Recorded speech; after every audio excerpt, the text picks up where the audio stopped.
on the 21st of Adar, it marks the Hilula of a really great rabbi. His name was Rabbi Chaim ben David Abulafia, Zecher Tzadik Livracha, also known as Rabbi Chaim Abulafia Hashlishi. There was many great rabbis from the Abulafia dynasty, and many of the rabbis were named Chaim. So he was the third, let's just say, in of itself. He would become a great rabbi in the land of Israel. He would become a rabbi in various different kahilot, different congregations.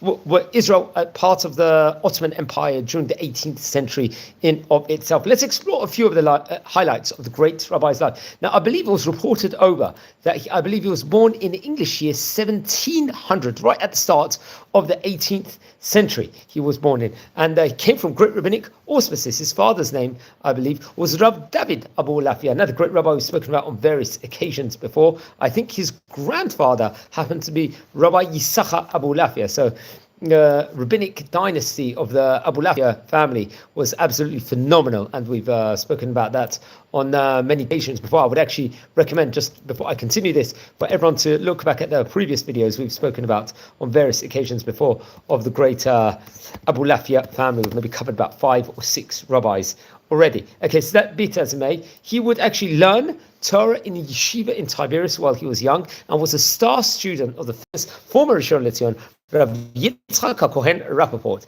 He himself happens to be the author of the Torah book called the Batei Kahuna. And Rabbi Rappaport, I believe, was a Rishon LeZion, the chief rabbi.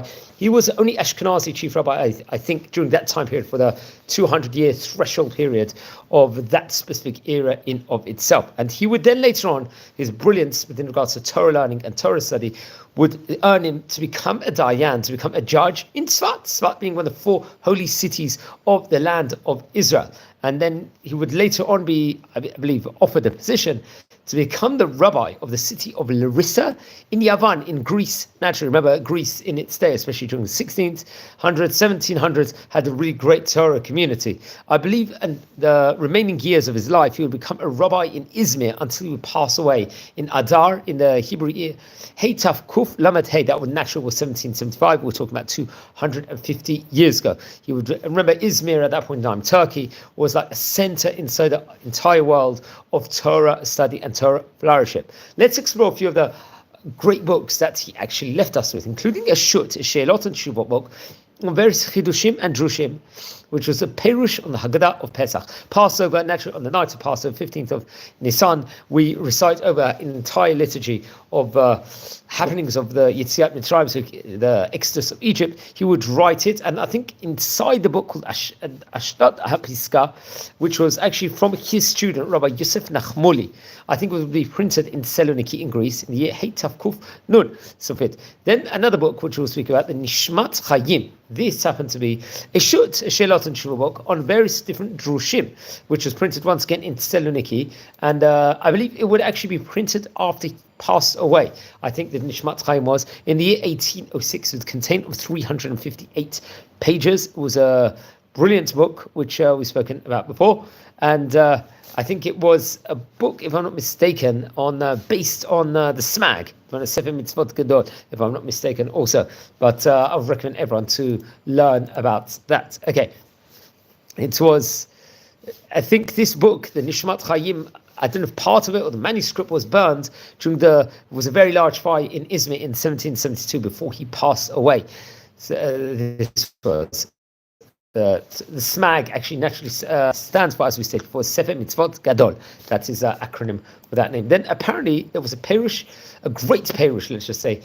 Then there was another great book, which I think that was called the Chidushei Dinim, which was basing and teaching on the various different mitzvot. I think it was in manuscript form, and it was in the hands of the famous Chida, Rabbi Chaim Yosef David Azulay, in of its time. And I think 2 different halachas were actually printed at the end of the Shut, or the Bi Chai of Rabbi Chaim Ben Abisti, in his book, the Choshen Mishpat, in the first Chelek. This was printed in Saloniki back in the year Taf Kuf Mem Aleph. So he was a great rabbi. He passed away in 1775. I believe he would have been about 75 years of age at the time he passed away. He was a great rabbi. Obviously, I would recommend everyone to learn more about him. In fact, the book, the Nishmat Chaim, would have as many as 358 pages, I think, in a print. It is reported over. Let's explore a few of the teachings of his in a few of the books. I think it'll be good to learn that. I think in the book, for example, Nishmat Chaim, I think even on the, let's just say, on the first page, it gives a very good teaching. Another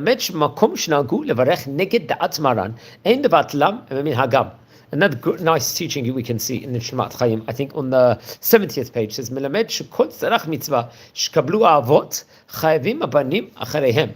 And another nice teaching in Nishmat Chaim, I think it's a drasha part of the Shabbat HaGadol. This is a Shabbat before we have Pesach, celebrate Passover. In the 42nd page, it says, Melamed al Achi Yosef, shelo yatzeh machshvatam, ve'en ra'ui lintor lahem. And another teaching, there's a lot of teachings here on this website that I'm looking at on the 42nd page. There's no understanding with regards to it. That's the last few words translated. Another nice teaching we can see in the Nishmat Chaim, I think on the 4th page, if I'm not mistaken, a third drasha over there. Melamed shera lekalkel and aniyim kedei shiyu b'chavruta lahankam ma'ivav. So that's another nice teaching of there. These are just various different teachings from his book called Nishmat Chaim, the famous Torah Colossal Sefer. Now, we're not exactly sure on the exact date in Adar Bet when he actually passed away. But I think there's this concept of Ach Tov L'Yisrael, the Kinyan, Ach Tov L'Yisrael. So it's some people would, let's say, commemorate the Hilula on the 21st of Adar. Be it as may, I think in 1775, it was in Adar when he passed away. Now, I think he was actually buried in Izmir. He will be buried in.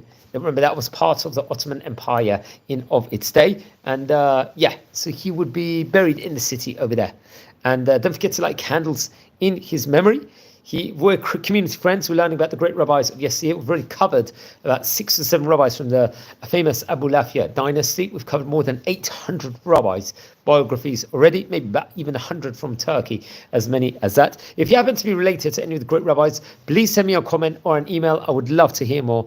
If you feel anyone will be interested in watching these videos, share these videos to other people also. And don't forget to subscribe to the channel. And we're growing daily, thank God, and learn about all the great rabbis of yesteryear. So wishing you blessings here from the city of Bet Shemesh in Israel.